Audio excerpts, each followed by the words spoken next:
Sveiki, su jumis itžinios.lt ir aš Svajūnė Jackūnaitė. Spalio mėnesį ir vėl užfiksuotas mobiliojo ryšio duomenų srauto augimas. Kompanijos Opera Software teigimu, mobiliojo ryšio duomenų srautas spalio mėnesį augo greičiausiu tempu, lyginant su paskutiniais 7 mėnesiais. Duomenų srautas per mobiliąją naršyklę Opera per spalio mėnesį išaugo 16%. Vartotojai naudojasi mobiliaisiais telefonais, norėdami gauti prieigą prie interneto jau seniai. Tačiau interneto rinka smarkiai augti pradėjo tik 2007 metais, kai buvo pristatytas kompanijos Apple sumanusis telefonas iPhone. Viskas pagreitėjo tuomet, kai Steve Jobs pasakė, kad dabar internetą galima turėti savo kišenėse, sakė kompanijos Opera finansų direktorius Eric Harrell.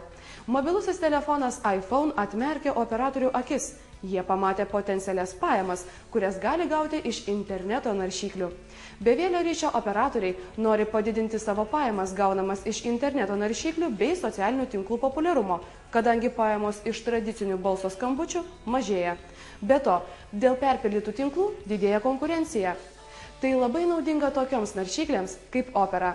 Jos naudoja serverius, leidžiančius supakuoti duomenis ir per bevėlius tinklus siųsti tik nedidelį kiekį.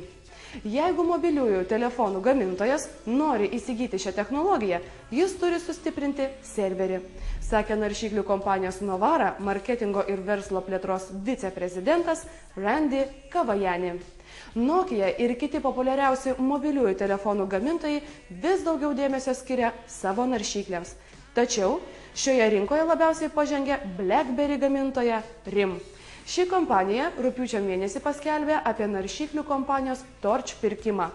Kompanijos Opera ateitis priklauso nuo pagrindinių technologijų žaidėjų bei jų galimybių įvertinimo, tvirtino kompanija. Kompanijos naršyklė Opera Mini naudojasi daugiau nei 39 milijonai vartotojų. Per mėnesį jie sukuria 250 terabaitų duomenų srautą. Su jumis buvo itžinios.lt. Iki.